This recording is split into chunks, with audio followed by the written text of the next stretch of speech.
Delimitation শুনানির শেষ দিনেও ছিল জেলা আয়ুক্তের অফিসে ভিড়।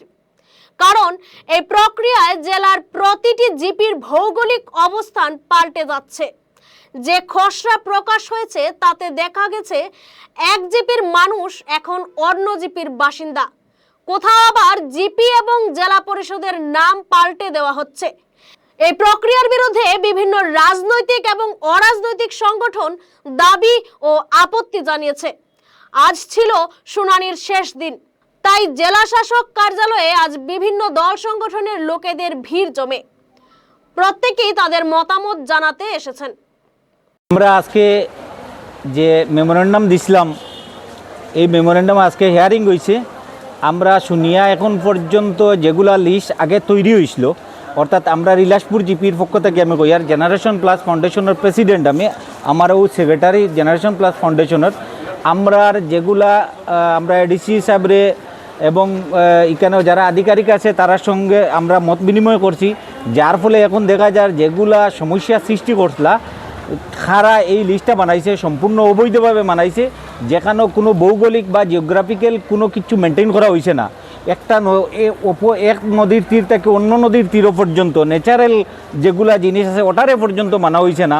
তাদের স্বার্থে কিছু মানুষের বিজেপির কিছু দলাল চক্রের স্বার্থ পূরণার্থে যে জিপিগুলা তৈরি হয়েছিল, এই তৈরি এখন যেগুলা আধিকারিকরা যে সুন্দরভাবে বানাইরা এটার লগে আমরা সন্তুষ্ট ব্যক্ত করি। আর যদি ভবিষ্যতে ওলা ওইয়া থাকে, যেহেতু জিপি ডিলিমিটেশন করা হয়েছে অ্যাকচুয়ালি জনগণের সুবিধার্থে, এখানেও দেখা যায় জনগণের অসুবিধার্থে তৈরি করা হয়েছে। গতিকে ডিসি মহাশয়, আমার মাননীয় মুখ্যমন্ত্রীর কাছে অনুরোধ রাখমু, যারা এই তৈরি করছে এই লিস্টটা অনভিজ্ঞ, কোনো অভিজ্ঞতা নাই। প্রচুর মানুষের 1 কিলোমিটার থাকি যেখানেও আমার বাড়ি পঞ্চায়েতের পাশে, এখানেও আমারে দেওয়া হয়েছে আরেক পঞ্চায়েতের পাশে, অর্থাৎ 7 কিলোমিটার দূরত্ব। এইভাবে প্রত্যেকটা সেন্টার বুথ সেন্টার যেগুলো হওয়া হয় এটারে 7 কিলোমিটার 8 কিলোমিটার 10 কিলোমিটার পর্যন্ত একখান করা হয়েছে, যা সম্পূর্ণ অবৈধ।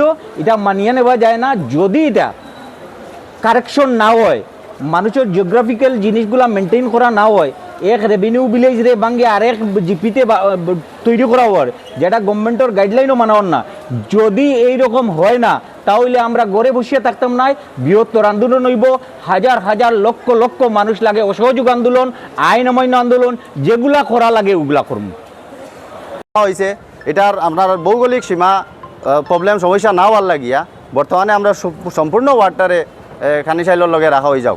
তখন গিয়ে আমরা একটা এক ওয়ার্ড থাকবো, প্লাস পঞ্চায়েতের বুথ সেন্টারগুলো থাকবো, এবং একটা বুথ সেন্টার আমরা উত্তর বেতাইলর এটা পড়ে গেছে উমাপতি লঙ্গাইগার জিপিত, উমাপতি এলাকা, যেখানে যাইতে হইলে রেলওয়ে লাইন ক্রস করতে লাগে লঙ্গাই নদী বাই যাইতে লাগে, নদী ক্রস করে যাইতে লাগে। এটা বিরাট একটা সমস্যা হয়ে গেছে।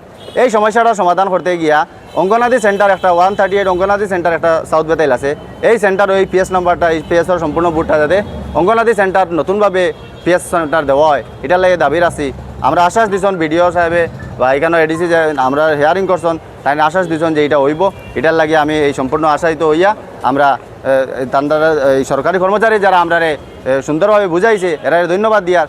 আর যদি দেখা যায় আমরা এই দাবিগুলো সম্পূর্ণভাবে পূরণ না হয়, তাইলে এইটা খেয়ে বা খারা ষড়যন্ত্র করে করছে, এটার ব্যাপারে আমরা বৃহত্তর আন্দোলন গড়িয়া তুলব। যদি এটা আমরা সমস্যাগুলো সমাধান না হয়, আর যদি সমাধান হয়ে যায়, তাহলে আমরা এই সরকারি কর্মচারী যারা এটা করছে এরা আমরা ধন্যবাদ জানাই। আর আজকে তারা যে আমরা মানে সহযোগিতা করছে এটার ধন্যবাদ দিয়া।